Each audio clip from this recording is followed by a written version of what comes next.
આપણા વિસાવદર મધ્યસ્થ કાર્યાલયનું ઉદ્ઘાટન આ પ્રસંગ ઉપસ્થિત આપણે સૌ એકત્ર થયા છીએ।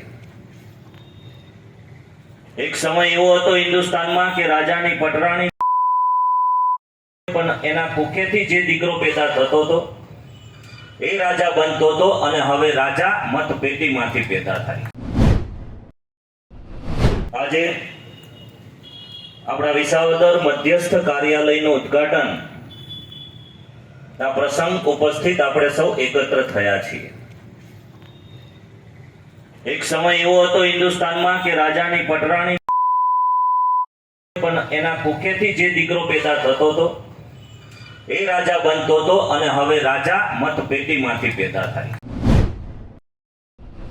આજે આપણા વિસાવદર મધ્યસ્થ કાર્યાલયનું ઉદ્ઘાટન આ પ્રસંગ ઉપસ્થિત આપણે સૌ એકત્ર થયા છીએ।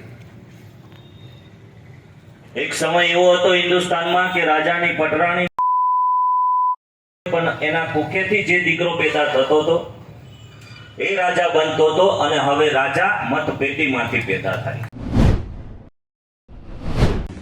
નમસ્કાર, હું કિરીટ પટેલ, જૂનાગઢ જિલ્લા ભારતીય જનતા પાર્ટી પ્રમુખ। આજના વિસાવદર ખાતે મધ્યસ્થ કાર્યાલયના ઉદ્ઘાટન પ્રસંગે અમારા ભાષણથી કોઈ સમાજને ઠેંચ પહોંચી હોય તો હું ક્ષમા માગું છું। અમારો ધ્યેય કોઈ એવા પ્રકારનો નથી। ભારતીય જનતા પાર્ટી એ દરેક સમાજને સાથે લઈ અને ચાલનારી પાર્ટી છે। આવનારા દિવસોમાં માનનીય વડાપ્રધાન શ્રી નરેન્દ્ર મોદી સાહેબના નેતૃત્વમાં દેશ સુરક્ષિત બને એ દિશામાં આપણે સૌ કામ કરી રહ્યા છીએ। ત્યારે મારા ભાષણથી અથવા મારા પ્રવચનથી અથવા મારી કોઈ વાતથી કોઈ સમાજ કોઈ વ્યક્તિને ઠેચ પહોંચી હોય તો મેં બે હાથ જોડી અને હું ક્ષમા માગું છું। જય જય ગરવી ગુજરાત। એમાં એ વ્યક્તિનો કોઈ વાંક નથી, તો તમે તો ક્ષત્રિય સમાજની લાગણી તો દુભાવી, પણ આવા દિવ્યાંગોની લાગણી પણ તમે દુભાવી છે।